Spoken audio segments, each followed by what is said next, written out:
नमस्कार मित्रांनो, मार्केट मंथन यूट्यूब चॅनलमध्ये आपलं स्वागत आहे. तर आज आपण निफ्टीचे ॲनालिसिस बघणार आहोत. त्यासोबत आज न्यूज काय आहेत त्यासुद्धा बघणार आहोत. न्यूजचा ओव्हरव्ह्यू घेऊ काय आहे काही नाही. त्यानंतर आज कुठले Q3 रिझल्ट्स आलेले आहेत ते सुद्धा बघणार आहोत आपण. नंतर टेलिकॉम सेक्टरवर थोडा प्रेशर का आला आहे ते सुद्धा बघणार आहोत. नंतर निफ्टीचं ॲनालिसिस उद्यासाठी ते आपण बघणार आहोत. आजचं सेशन काय झालेलं त्यावर डिस्कस न करता आपण डायरेक्ट उद्याच्या सेशनसाठी आपण बोलूयात. तर तर तुम्ही बघितलं तर मी आता ॲनालिसिस करत होतो. ॲनालिसिस करता म्हटलं चला आपण ज्या लेव्हल्स आहेत त्या मार्क करून घेऊ. तर मी वन डेच्या टाईम फ्रेमवर जर आलो, तर वन डेच्या टाईम फ्रेमवर तुम्हाला दिसेल की इथं मार्केटमध्ये एक गोष्ट तुम्हाला इथे कळते, की मार्केटने एक ट्रॅप सिनेरिओ आज तयार केलेला होता. तो पण बघून घेऊ नेमका ट्रॅप सिनेरिओ कसा झाला होता. आणि आता ह्या ज्या कॅन्डल आहेत, ह्या कॅन्डल नेमकं उद्यासाठी कशा परफॉर्म करतील, येणारे सेशन्स कसे परफॉर्म करतील ते सुद्धा आपण बघणार आहोत. तर जर बघितलं तर इथे तुम्हाला परत आज एक डोजी कॅन्डल बघताना मिळते. तर डोजी कॅन्डल जर बघितली, सर्वात इम्पॉर्टंट आपला झोन राहणार आहे 26,000चा. 26,000चा ही जी लेवल आहे 26,000 ही खूप इम्पॉर्टंट राहणार आहे. ठीक आहे. 26,000चा हा जो झोन आहे हा खूप इम्पॉर्टंट राहणार आहे. जोपर्यंत 26,000च्या खाली आहे तोपर्यंत आपण थोडं माइल्ड आहेत बिअरिश. ठीक. आपण आपला ओव्हरऑल ट्रेंड जो आहे तो आपला आहे अप ट्रेंड. ठीक आहे. पण आपण जोपर्यंत 26,000च्या वर निघत नाही तोपर्यंत आपण फुल बुलिश होऊ शकत नाही. राईट. आता जोपर्यंत हा हाय किंवा हा लो आता मार्केटमध्ये निघत नाही तोपर्यंत मार्केटमध्ये एक आपल्याला डायरेक्शन मिळणार नाही. माझ्या पॉईंट ऑफ व्ह्यूने सांगतो मी तुम्हाला. कारण मी मागचा जो बॅक टेस्ट केला ना, त्यामध्ये जेव्हा गॅप अप ओपन झालेलं आहे ना, तेव्हा मार्केट साइडवेज झालेलं आहे. Gap up open sideways, gap up open sideways, gap up open sideways. ठीक आहे. आणि त्याच्यानंतर 1-2 सेशन असे आहेत ज्यामध्ये मार्केट एक गॅप डाऊन देतंय आणि नंतर तिथून एक आपल्याला करेक्शन बघायला मिळते, जे हे आहे तुमचं पेंडिंग गॅप फिल करणं. ठीक आहे. आता या सिनेरिओमध्ये आपल्याकडे आज सुद्धा गॅप अप होता. आपण कालच्या सेशनमध्ये डिस्कस केलेलं होतं. तुम्ही जर कालचं सेशन बघितलं तर आपण म्हटलं होतं की परत एक गॅप अप ओपन उद्याच्या सेशनमध्ये होऊ शकतं. आणि मार्केटमध्ये जर बघितलं तर उद्याचं सेशन म्हणजे आजचं जे सेशन होतं ते मार्केटमध्ये आपल्याला कुठं ना कुठेतरी एक पॉझिटिव्ह सेंटिमेंट आणि गॅप अप ओपनिंग आपल्याला बघायला मिळाली आहे.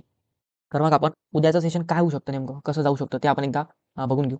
कदाचित उद्या परत एक आपल्याला गॅप अप पॉसिबल आहे. ठीक आहे. परत एक गॅप अप पॉसिबल आहे. गॅप अपचा अर्थ असा आहे मित्रांनो, गॅप अप असेल म्हणजे आता मी सांगतो तुम्हाला गॅप अप पॉसिबल आहे. तर गॅप अप हा 100 पॉईंटचा असेल, 200 पॉईंटचा असेल असं मी म्हणत नाही. ठीक आहे. गॅप अपमध्ये पॉसिबिलिटी आहे 70 पॉईंट प्लसच्या वरती मार्केट एक गॅप अप ओपन देऊ शकतं. भले तिथून करेक्ट करेल, आपल्याला डझंट मॅटर. पण मी सांगतो गॅप अप ओपन आहे तर गॅप अप ओपन आहे. मी सांगतो तुम्हाला ह्या दिवशी पण आपण म्हटलं होतं, ह्या दिवशी गॅप डाऊन ओपन होईल, मार्केट गॅप डाऊन ओपन झालं. ह्या दिवशी म्हटलं आपण गॅप अप ओपन होईल, गॅप अप ओपन झाला. आपण एक मागच्या सेशनमध्ये म्हटलो गॅप अप ओपन होईल, आज गॅप अप ओपन झाला. आज परत म्हणतोय मी उद्या एक तुम्हाला गॅप अप ओपनिंग सेशन बघायला मिळू शकतं. ठीक आहे. आता जोपर्यंत मी तरी म्हणतो हा हाय सोडूनच द्या तुम्ही विषय. तुम्हाला सगळ्यात इम्पॉर्टंट गोष्ट आहे 26,000. 26,000ची सायकॉलॉजिकल नंबर आहे. त्यानंतर OI आहे. 26,000 पासूनच आज रिजेक्शन घेतलेलं आहे मार्केटने. प्रिव्हियस डेचा हाय ब्रेक करून मार्केट अपसाईडला गेलं आणि डेचा हाय ब्रेक करून मार्केट डाऊन साईडला आलं. ठीक आहे. कारण मार्केटकडे एक पॉसिबल म्हणजे ज्या गोष्टी आहेत एस-एल, ठीक आहे, वरच्या साईडचे जे एस-एल आहेत ते मार्केटकडे नाही आहेत. त्यामुळे मार्केटने क्रिएट केले एस-एल बाईंग साईडला आणि नंतर मग मार्केट डाऊन साईडला आपल्याला बघायला मिळालेलं आहे आजच्या सेशनमध्ये. तर जोपर्यंत 26,000ची लेवल ब्रेक होत नाही तोपर्यंत आपण इंटरेस्टेड नाही आहेत की आपल्याला एक चांगली बाईंग आपल्याला बघायला मिळू शकते. आपण त्यासाठी इंटरेस्टेड राहणार नाही. 26,000च्या वरती 15 मिनिटाची कॅन्डल जर इन केस क्लोज झाली बुलिश कॅन्डल, तर मग आपल्याला एक चान्स आहे की मार्केट तिथून एक सस्टेन होऊ शकतं अप साईडला. राईट. इथपर्यंत गोष्टी क्लिअर झाल्या. आता डाऊन साईडचा प्लॅन करून घ्यायचा. जोपर्यंत मार्केट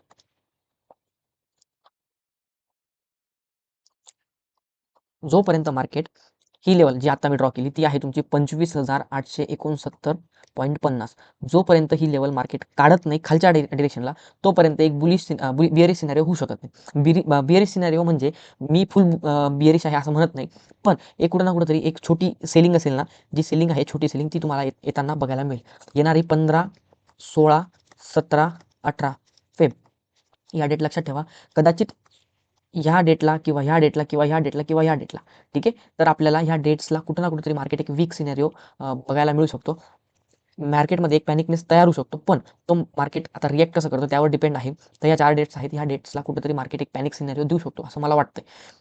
राईट. आता जर तुम्ही आलात आपण 1 अवरच्या टाईम फ्रेमवर बघून घेऊ. 1 अवरच्या टाईम फ्रेमला आपण कुठल्या लेवल्स इम्पॉर्टंट राहणार आहेत आपल्याला. 1 अवरला आलो. 1 अवरला बघा.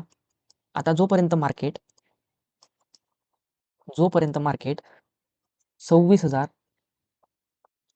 आणि 25,800 यामध्ये जर मार्केट असेल तर माझ्या मतेने इथे ट्रेड करू नका. कारण इथे ट्रॅप सिनेरिओ खूप जास्त बनू शकतो असं मला वाटतंय. ठीक. जर इन केस आता बघा आजचं सेशन तुम्हाला दाखवून देतो मी. आजच्या सेशनमध्ये कसा तर एस-एल हंटिंग नेमकं कशी होते ना तुम्हाला जातो. आपण आलो 5 मिनिटाच्या टाईम फ्रेमवर. आणि 5 मिनिटाच्या टाइम फ्रेमवर तुम्हाला गोष्टी कशा क्लिअर होतात ते तुम्हाला सांगतो आपण 5 मिनिटावर जर तुम्ही बघितलं तुम्हाला इथे एक गोष्ट सांगतो बघा. आता मार्केटने काय केलं, ही होती तुमची 10 तारीख, राईट. आज मार्केट ओपन झालं, गॅप अप, मार्केट अपसाईडला गेलं, ठीक आहे. एक रिजेक्शन मिळालं, मार्केट अपसाईडला जात होतं. मार्केटने डे हाय ब्रेक केला. फर्स्ट कंडिशन ट्रॅपची डे हाय ब्रेक करणं. सेकंड कंडिशन क्लोजिंगच्या वरती प्राइस आहे, बुल साईड ट्रेड करणं. Third condition market continuously upside जाते, राईट. मार्केट हळूहळू चाललंय. सगळ्यात महत्त्वाची गोष्ट होती ही की मार्केट जर स्लोली जातंय तर मार्केट खाली एस-एल तयार करत जाते. ही गोष्ट महत्त्वाची आहे, ठीक आहे. एस-एल हंटिंग ही कन्सेप्ट आहे, ही डीप कन्सेप्ट आहे. लक्षात ठेवा मी काय म्हणतोय ते, ठीक. आता एस-एल हंटिंग कशी होते ते तुम्हाला सांगतो. मार्केट जर हळूहळू जात असेल तर मार्केटमध्ये एस-एल तयार होत आहेत. मार्केट जर अपसाईडला जाते तर मार्केटमध्ये एस-एल तयार होत आहेत, राईट. आता इथे 2 लोक होते जे होते एक साईड एका माणसाने ठरवलं होतं किंवा एका ट्रेडरने ठरवलं होतं की मी आज बुलिश ट्रेड करणार, एकाने ठरवलं होतं मी आज बिअरिश ट्रेड करणार, ठीक आहे. सॉरी. मार्केटमध्ये काय झालं, बुल एंटर झाले, ठीक आहे. त्यांचा जो एस-एल होता ते शिफ्ट करत गेले. एस-एल इथं लावला, एक तुम्हाला डाऊन साईड इथं बघायला मिळालं की इथून एस-एल हिट झालेला आहे, ठीक आहे. हंड झालेला आहे त्यांचा एस-एल. मार्केट पूर्ण साईडवेज होतं आणि सगळेजण म्हणत असतील की इथून एक बुल साईड एक ट्रेड होऊ शकतो, म्हणून इथे एक ट्रेंड लाईन होती. ट्रेंड लाईनला अपसाईडला ब्रेक केलं, मार्केटने टेस्ट केली, मार्केट अपसाईडला गेलं, त्यांना प्रॉफिट पण दाखवलं. मग मार्केटमध्ये लोक कसे एंटर झाले ते तुम्हाला दाखवतो. आता मार्केटमध्ये हा एक बेस होता, ठीक आहे. हा एक बेस तयार होऊन गेलेला होता मार्केटमध्ये, म्हणजे हा बेस मार्केटने सस्टेन केला, ठीक आहे. या ठिकाणी एक बुलिश कॅन्डल दिली, ट्रेंड लाईनचा ब्रेकआउट दिला आणि मार्केटने प्रॉफिट दाखवला, राईट. मार्केटने प्रॉफिट दाखवला म्हणून मार्केटमध्ये कुठं ना कुठंतरी इथं एंटर झाले रिटेल, ठीक आहे. ह्या कॅन्डलला बघून एंटर झाले रिटेल. मार्केटने सडन एक फॉल दिला, पण मार्केटने हा एस-एल न खाता मार्केट अपसाईडला गेलं. परत इथं तुम्हाला डोजी कॅन्डल, हॅमर कॅन्डल दिसली, मार्केटने एक प्रॉफिटसुद्धा दाखवला, ठीक आहे. मग यामध्ये ही रेंज ब्रेकआउट झाली, डे हाय ब्रेकआउट झाला आणि एक रिव्हर्सल कॅन्डल तयार झाली. तिचा लो निघाला. इथं एक प्लॅन करू शकत होते तुम्ही, एक तुम्हाला चांगला ट्रेड मिळत होता, कारण इथे तुमचे एस-एल पडलेले होते, ठीक आहे. हे एस-एल होते आणि मार्केटने शार्प तो एस-एल हिट केला आणि मार्केट अपसाईडला गेलं. मार्केटमध्ये मग ठरवलं लोकांनी, जे बुल साईडला ट्रेड करणार होते त्यांनी परत इथे एंटर झाले, परत त्यांचा एस-एल खाल्ला, परत इथं बुल साईडला एंटर झाले, परत त्यांचा एस-एल खाल्ला, परत इथं बुल साईडला एंटर झाले, परत त्यांचा एस-एल खाल्ला, ठीक आहे. आता जर बघायला गेलं तर मार्केटमध्ये एक गोष्ट अशी आहे, इथं तुम्हाला एक ट्रेंड लाईन दिसते, ठीक आहे. ड्रॉइंग थोडी खराब आहे पण ठीक आहे. मार्केटमध्ये तुम्हाला इथे एक ट्रेंड लाईन दिसते. ही ट्रेंड लाईन कदाचित उद्याच्या सेशनमध्ये जर ब्रेकडाऊन झाली आणि रिटेस्ट झाली तर तुम्हाला 25,869चं दर्शन होऊ शकतं, ठीक. किंवा मार्केटमध्ये आता गॅप अप ओपन म्हणतोय मी, तर गॅप अप ओपन 26,000कडे पण होऊ शकतं किंवा ह्या रेंजमध्ये पण होऊ शकतं. ते आपण नाही सांगू शकत कुठं होईल मार्केट ओपन, ठीक. तर मार्केटमध्ये इन केस इथं जर ओपन झालं तर मार्केटमध्ये वेट करा, 15 मिनिटची कॅन्डल बनू द्या, 15 मिनिटच्या कॅन्डलचा हाय लो मार्क करा, त्यानंतर एक डिरेक्शन आपण फाइंड आउट करू शकतो की नेमकं कसा सिनेरियो होऊ शकतो. कदाचित गॅप अप होऊ पण नाही शकत, ठीक आहे. आत्ताच्या सेंटिमेंटवरून मी सांगतो की गॅप अप पॉसिबल आहे, कारण गिफ्ट निफ्टी जर बघितली तर गिफ्ट निफ्टी आपल्याला एक पॉझिटिव्ह सेंटिमेंट दाखवते. डाऊ सुद्धा आपल्याला एक पॉझिटिव्ह सेंटिमेंट, नॅसडॅक आहे त्याची एक पॉझिटिव्ह सेंटिमेंट आहे. तर कुठं ना कुठेतरी एक बुलिश आपल्याला दिसतंय की मार्केट एक अपसाईड रॅली देऊ शकतो, सॉरी गॅप अप ओपनिंग होऊ शकतं, ठीक आहे. मे बी ते चुकीचं पण असेल. त्यानंतर मार्केटकडे एक प्रॉपर रेजिस्टन्स आहे, हा एक, नंतर हा एक आणि त्याच्यानंतर आहे मेजर रेजिस्टन्स 26,000चा. ओवायनुसार आणि सायकोलॉजिकल नंबरनुसार 26,000चा रेजिस्टन्स एकदम इम्पॉर्टंट राहणार आहे, ठीक आहे. तर हा एक आपला निफ्टीचा जो सिनॅरिओ आहे तो आपण डिस्कस केलेला आहे. यामध्ये तुम्हाला मी इथं लेवल्स ड्रॉ करून देतो, त्या लेवल्स कशा मार्केटमध्ये चालत आहेत त्यासुद्धा तुम्ही बघू शकता, ठीक आहे. ही एक तुमची ही एक तुमची सपोर्ट लाईन झाली. वरून काय आपल्याला दिसतंय का, याला आपण असं मार्क नाहीच करू शकत, करू शकतो बट ठीक आहे, याला कन्सिडर करू नका. या ट्रेंड लाईनला कन्सिडर करा. इथं मार्केट कसं सस्टेन होतं त्याच्यावर डिपेंड आहे. मार्केट खाली येईल, जर in case gap up open झालं तर मार्केट खाली येईल. मार्केटने जसा आज गॅप फिल केला तसा मार्केट एकदम शार्प गॅप फिल करून परत एकदा मार्केट ट्रेंडी होऊ शकतं आणि 26,000ला ब्रेक करून टाकेल. 26,000ला ब्रेक केल्यानंतर 2 सिनॅरिओ तुम्हाला मी सांगून देतो. 26,000 लेवल ब्रेक झाली, तिथं एंट्री प्लॅन करू नका. मे बी मी रॉंग होऊ शकतो, कारण मार्केटमध्ये रिटेलला मोठे लोक बसू देत नाही, ठीक आहे. मार्केटमध्ये एंटरच होऊ देणार नाही. त्याच्यामुळे जर इन केस 26,000ची लेवल ब्रेक केली तर ती सस्टेन डायरेक्ट अपसाईडला पण होऊन जाईल, एस-एल खायला येणार नाही, कारण ऑलरेडी मार्केट तुमचं जे आहे तुमचं बुलिश साईडला ट्रेड करतंय, ठीक आहे. आता जर इथं जे लोक बाईंग साईडला आहेत ते तिथं तुम्ही जर इथं आलात, गॅप अप ओपनिंग जर झाली तर मार्केटमध्ये ते डायरेक्ट सस्टेन अपसाईडला घेऊन जाऊ शकतात, कारण मार्केट ऑलरेडी रेंजमध्ये आहे. मग उद्याचं सेशन सुद्धा एक तुमचं बुलिश प्लस रेंज असं असू शकतं. बिअरिश साईडला ट्रेड कधी करणार, बिअरिश साईडला विकनेस कधी येणार, 25,869 जोपर्यंत निघत नाही तोपर्यंत बिअरिश साईडला ट्रेड होणार नाही. 26,000 सायकोलॉजिकल नंबर ही जोपर्यंत 1 आवरची कॅन्डल प्रॉपर क्लोज होत नाही तोपर्यंत इथे बुलिश ट्रेड करू नका. कारण ट्रॅप सिनारिओ जसा तुम्हाला इथं दिसला की ट्रॅप सिनारिओ होतो तसा तुम्हाला इथं ट्रॅप सिनारिओ दिसेल. कदाचित मार्केट खाली येईल, याचा सपोर्ट घेईल अपसाईड जाईल किंवा याचा सपोर्ट घेईल मार्केट अपसाईड जाईल.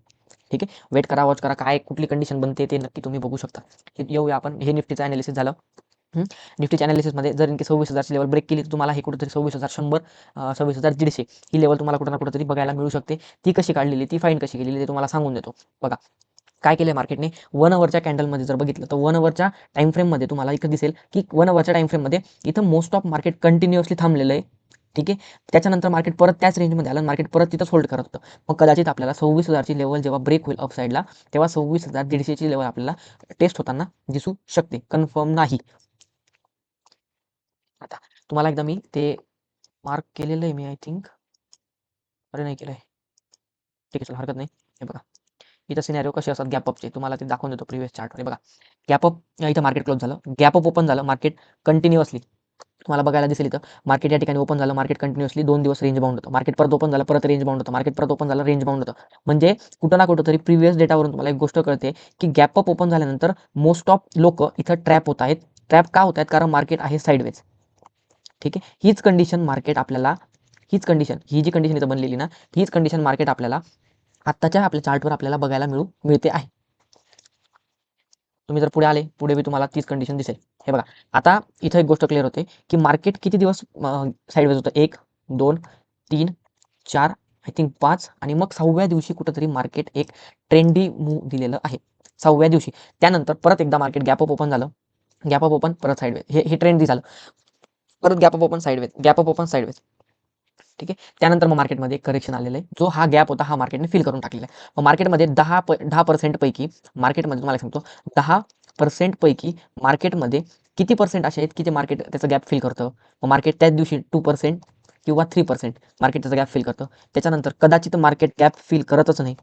ठीक आहे, गॅप फिलच करत नाही. आणि अजून एक सिनारिओ असा असतो की मार्केटमध्ये एक 5 ते 7% चान्सेस असतात की मार्केट 4 ते 2 5 6 7 ह्या रेंजमध्ये मार्केट कुठेतरी गॅप फिल करायला येतं, त्याची मार्केटची सायकोलॉजी तयार होऊन जाते. ती सायकोलॉजी तुम्हाला मी इथं प्रिव्हियस चार्टवर दाखवून दिलेली आहे. राईट, त्यानंतर बघा मला सांगतो, आता हा गॅप फिल झालेला नाही, अजूनपर्यंत झालेला नाही हा गॅप फिल. 23,000ची रेंज अजून सुद्धा मार्केटने टेस्ट केलेली नाही.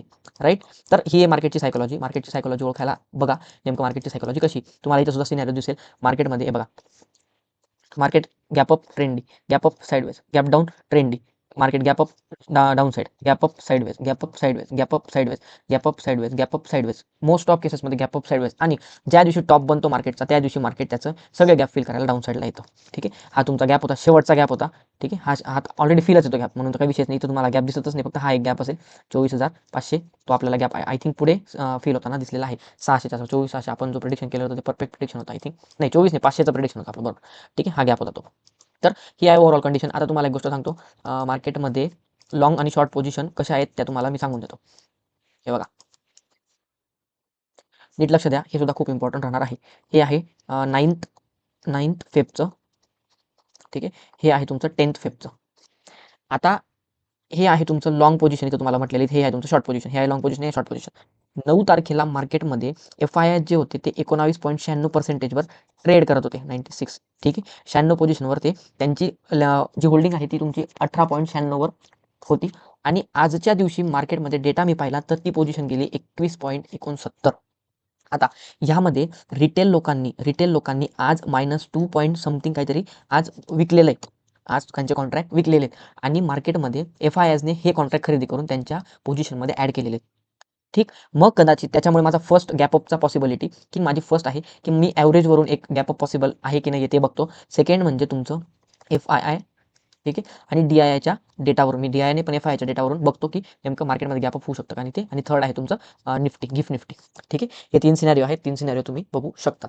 आता व्हिडिओ थोडा होत चालला आहे, तर तुम्हाला मी फास्टमध्ये न्यूज झाल्यात आपल्या. ठीक आहे, तर आपण ऑप्शन चेन बघून घेऊ एकदा फास्टमध्ये नेमकं काय काय नाही ऑप्शन चेनमध्ये आपल्याला दिसते. आज होती तुमची 10th फेबला मार्केटमध्ये एक्सपायरी होती. मार्केटने एक्सपायरी आज मार्केटची क्लोज झालेली. नेक्स्ट एक्सपायरी तुमची येते, एकदा चेक करून घ्या आपण. नेक्स्ट एक्सपायरी आहे 17 फेबला. राईट, आता यामध्ये बघायला गेलं तर 26,000 सायकोलॉजिकल नंबर आहे. 3 लाख आणि चेंज इन वायमध्ये एवढं काही तुम्हाला दिसणार नाही, पण 3 लाख तुमचे ओपन इंटरेस्ट अवेलेबल आहे. त्यानंतर 25,900वर एकदम स्ट्रॉंग सपोर्ट आपल्याला बघायला मिळणार आहे 25,900, 3,99,000 म्हणजे लगभग 4 लाख आणि ऑलरेडी 3.5 लाख चेंज इन ओआयमध्ये पोझिशन घेऊन बसलेले आहेत, राईट. त्यामुळे एक आपल्याला 25,900 एकदम स्ट्रॉंग सपोर्ट आपल्याला हा आहे आत्ताच्या कंडिशनला. त्यानंतर 26,000 ची लेवल थोडीफार वीक होताना मला दिसते इथं. चेंज इन ओआयमध्ये एवढा काही ओआय दिसत नाहीये आणि तुम्हाला ओव्हरऑल या ठिकाणी कुठं ओआय दिसत नाहीये, आहेत ते ओआय बघा. सगळ्यात महत्त्वाची गोष्ट मी आज डिस्कस सांगतो तुम्हाला.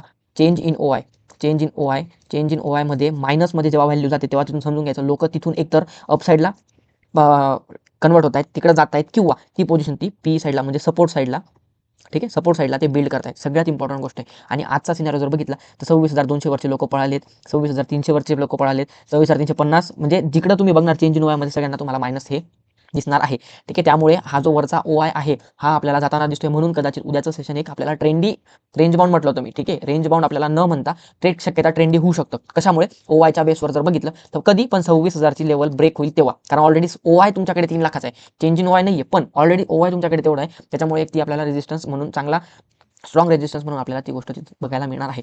त्यानंतर जर आपण सेन्सिबलला आलो, सेन्सिबलला तुम्हाला इथं गोष्टी कळतील बघा. सेन्सिबलमध्ये मार्केटमध्ये आय थिंक तिसऱ्यांदा ही गोष्ट तुम्हाला बघायला मिळते. ओव्हरऑल एफआयआय फ्युचरमध्ये पॉझिटिव्ह आहेत, ठीक आहे. कॉल ऑप्शन, पुट ऑप्शनमध्ये ठीक आहे, इंडिसेस आहेत, पण ह्या गोष्टी आहेत ज्या तुम्हाला पॉझिटिव्हनेसकडे बघायला मार्ग पाठ, कारण ह्या ज्या गोष्टी आहेत ना, ह्या गोष्टी बुलिश स्टाईलला ट्रेड करतात, ठीक आहे. आता तुम्ही जर खाली आले तर आपल्याला तिथं 2 गोष्टी बघाव्या लागतात. एफआयआय, सॉरी 3 गोष्टी, एफआयआय, प्रो आणि क्लायंट. जेव्हा एफआयआय आणि प्रो खरेदी करतं तेव्हा मार्केट अपसाईडला जातं. यामध्ये तुम्हाला प्रो पण खरेदी करताना दिसते. आणि सगळ्यात महत्त्वाची गोष्ट क्लायंट, म्हणजे हे रिटेल लोक जे रिटेल ट्रेडर्स जे आहेत ते तिथून तुम्हाला जाताना दिसत आहेत, ठीक आहे. त्यानंतर जर तुम्ही पुढे आले तर आज स्टॉक मार्केटच्या न्यूज कोणत्या आपण डिस्कस करणार आहोत. गिफ्ट निफ्टी जर बघितलं तर गिफ्ट निफ्टी थर्ड पॉईंट जो आहे आपला, ठीक आहे, थर्ड पॉईंट, तर थर्ड पॉईंटला आपल्याला बघायला मिळते इथं 72 पॉईंट गिफ्ट निफ्टी अपसाईडला आता आपल्याला ट्रेड करताना दिसतंय. तर हा तिसरा पॉईंट आपल्याला व्हॅलिड, आपला तिसरा पॉईंट चेकलिस्टमध्ये आपल्याला डन झालेला आहे. येणारे व्हिडिओ आपण चेकलिस्टवर पण बनवणार आहे. चेकलिस्ट आपण मॉर्निंगमध्ये त्याचा एक व्हिडिओ बनवणार आहे. चेकलिस्टमध्ये आपण सगळ्या गोष्टी ओव्हरऑल सेंटिमेंट डिस्कस करणार आहोत. त्यानंतर इंडेक्स फ्युचर आज जर बघितलं तर इंडायसेस जे आहेत तुमचे इंडायसेस ते सगळे तुम्हाला ग्रीनमध्ये दिसत आहेत, ठीक आहे. Mid cap Nifty 0.3941%, small cap, ठीक आहे, हे दोघी ओव्हरऑल बुलिश आहेत. नंतर निफ्टी बुलिश आहे, बँक निफ्टी थोडंफार बुलिश आहे, ठीक आहे. पीएसयू बँक्स बुलिश आहेत. तर या गोष्टी तुम्हाला बघायला मिळणार आहेत. नंतर टेलिकॉम सेक्टरवरची जी न्यूज आहे, टेलिकॉम सेक्टरवरची न्यूज आपण डिस्कस करून घेऊ. नेमकं टेलिकॉम सेक्टरवरची न्यूज काय? तर आज टेलिकॉम सेक्टर का डाऊन साईडला, सेलिंग प्रेशर का होता? त्याचं सगळ्यात महत्त्वाचं रिझन आहे तुमचं भारती एअरटेल. भारती एअरटेलमध्ये तुम्हाला एक सेलिंग प्रेशर बघायला मिळाला. का बरं? Q3चा रिझल्ट खूप चुकीचा म्हणजे त्यांना आवडला नाही. त्याच्यामुळे एक प्रॉफिट बुकिंग आपल्याला इथं बघायला मिळाली आणि टेलिकॉम सेक्टरवर एक विकनेस तुम्हाला बघायला मिळाला आहे, ठीक आहे. आता 5G कॉस्टमुळे का बरं सेलिंग आली? 5G कॉस्टमुळे मार्जिन प्रेशर आहे, ठीक आहे. त्यामुळे शॉर्ट टर्ममध्ये तुम्हाला टेलिकॉममध्ये एक विकनेस तुम्हाला बघायला मिळू शकतो. तो येणाऱ्या सेशन्समध्ये एक अपसाईड आपल्याला देऊन जाऊ शकतो. Overall निफ्टीचं prediction, न्यूजचं prediction, ओआय, FII, डीआयचा data, नंतर गिफ्ट निफ्टी, इंडायसेस, न्यूज, आपण ह्या सगळ्या गोष्टी कव्हर केलेल्या आहेत. त्यानंतर लॉंग शॉर्ट हा सगळ्यात इम्पॉर्टंट जो म्हणजे ही गोष्ट आहे लॉंग शॉर्ट रेशोची. तर हे आहेत निफ्टीचे ओव्हरऑल सेक्टर, सगळे जे आहेत ओव्हरऑल सेक्टर्स असतील, इंडायसेस सगळे तुम्हाला पॉझिटिव्हनेस दाखवत आहेत. त्यामुळे येणारे सेशन्स आपल्याला आता कदाचित एक बुलिश रॅली देऊ शकतं. डेट लक्षात ठेवा, 15 ते 18 या डेट लक्षात ठेवा. ज्यामध्ये मार्केट ओपन आहे त्यामध्ये मार्केट तुम्ही चेक करा. 15 ते 18 मध्ये मार्केट जिथं ओपन असेल, आय थिंक सगळीकडे ओपन आहे वाटतं, पूर्ण वीक ओपन आहे, हरकत नाही. पण तर तुम्हाला बघायला मिळेल, तर इथे एक तुम्हाला सेलिंग प्रेशर आपल्याला एक बघायला मिळू शकतो. कदाचित शॉर्ट टर्म राहील, नंतर तो बुलिश रॅली आपल्याला देऊन जाऊ शकतो. त्यानंतर गोल्डमध्ये आलो तर गोल्डमध्ये आज एक बाईंग आलेलीच आहे, ठीक आहे. एक बाईंग आलेली खालून 156 पासून तर 158 पर्यंत एक बाईंग आली, तर ठीक आहे, हरकत नाही. हां, 2 स्टॉक मी काढून ठेवलेले होते तुमच्यासाठी, 2 स्टॉक काढून ठेवलेले होते. हां, या स्टॉकमध्ये आपण कुठली बाईंग आणि सेलिंग रिकमेंड करत नाहीये. आपण फक्त एक एज्युकेशनल पर्पजसाठी ज्या गोष्टी देणार आहेत. कदाचित ह्या स्टॉक्समध्ये एक तुम्हाला बाईंगनेस दिसू शकतो. सगळ्यांचा फेव्हरेट ₹100 शेअर, फेव्हरेट नाही म्हणता ना, ₹100 आपल्याला काय भेटेल? सगळ्यात महत्त्वाची गोष्ट, मला 100 काय भेटेल? तर तुम्हाला 100 हा स्टॉक भेटेल. याच्यावरती ब्रेकआउट झाला, 101.99 ची 102 ची लेवल ब्रेक केली. तुम्हाला इंट्राडे आणि स्विंगसाठी एक साधारण 6% किंवा 7% टार्गेट घेऊन चला. एसएल हिट पण होऊ शकतो. मी त्याच्यावर कुठलाही आपण रिकमेंड केलेलं नाही, फक्त एक चेक करा नेमकं काय पॉसिबिलिटीज बनतात. त्यानंतर तुम्ही जर बघितलं तर इथं तुम्हाला एक गोष्ट दिसेल, बंधन बँकमध्ये पण एक सिनॅरिओ तयार झालेला आहे. यामध्ये ऑलरेडी एक बाईंग आलेली आहे, ठीक आहे, ऑलरेडी बाईंग आलेली आहे. कदाचित एक सस्टेन, एक स्मॉल जो आहे प्रॉफिट बुकिंग झोन, तो जर तयार होऊन गेला तर ह्या रेंजच्या वरती आपल्याला एक चांगली रॅली बघायला मिळू शकते. किंवा उद्याच्या सेशनमध्ये 167.50 ची लेवल जर ब्रेक केली तर मार्केटमध्ये एक थोडं 5 ते 7%चा रॅली येऊ शकते. बघू नेमकं काय होतं काही नाही, ठीक आहे. चलो गाईस, ठीक आहे, थँक्यू, गुड नाईट. आणि लर्निंगवर फोकस करा. कुठल्याही पद्धतीचा डाऊट असेल तर नक्कीच मला कमेंटमध्ये सांगा. आणि आपण येणारे सेशन्स चांगल्या पद्धतीने अजून काहीतरी वेगळे ज्यामध्ये लर्निंग कंटेंट जास्त असू शकतो त्या गोष्टी आपण डिस्कस करणार आहोत, ठीक आहे. चार्ट रीडिंग जास्त ठेवा, चार्ट जास्त बघत चला. चार्टवर नेमकं काय तुम्हाला काय सिनॅरिओ दिसतोय, ठीक, चार्टवर काय सिनॅरिओ होतोय काय नाही, सगळ्या गोष्टी तुम्हाला बघता येतात. चलो गाइस ठीक है, थैंक यू, गुड नाइट.